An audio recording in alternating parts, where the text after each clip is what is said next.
India के पाकिस्तान और चीन से ताल्लुकात तो पहले ही खराब हैं, लेकिन मालदीव, श्रीलंका, यहाँ तक कि बांग्लादेश जैसे दोस्त मुल्क में भी इंडिया के खिलाफ मुहिम।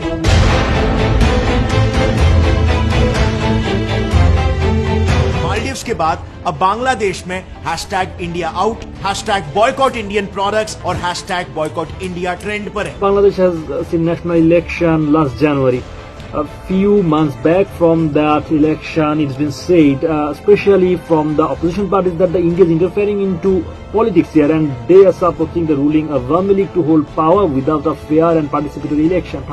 This perception ignited a campaign, and that's called Boycott India or Boycott Indian Products.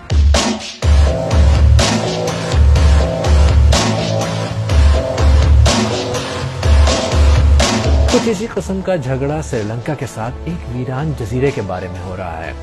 There has been a lot of debate on social media about Indian Prime Minister Narendra Modi's comments on the ownership of Kachatiw Island, which was gifted to Sri Lanka by the former Indian Prime Minister Indira Gandhi. Foreign Minister Ali Sabri has insisted that the island belongs to Sri Lanka and the status quo would remain. ये तो logic की बात है कि आप अपने पड़ोस में रह के पड़ोसियों से बैर नहीं कर सकते, क्योंकि जो दोस्त अगर बहुत दूर है वो आपकी मदद के लिए कभी भी नहीं आएगा अगर आपके सारे पड़ोसी आपके साथ नहीं है। इससे इंडिया का एक्चुअली अपने ही नेबरहुड में धीरे धीरे इंडिया इररेलेवेंट होता जा रहा है।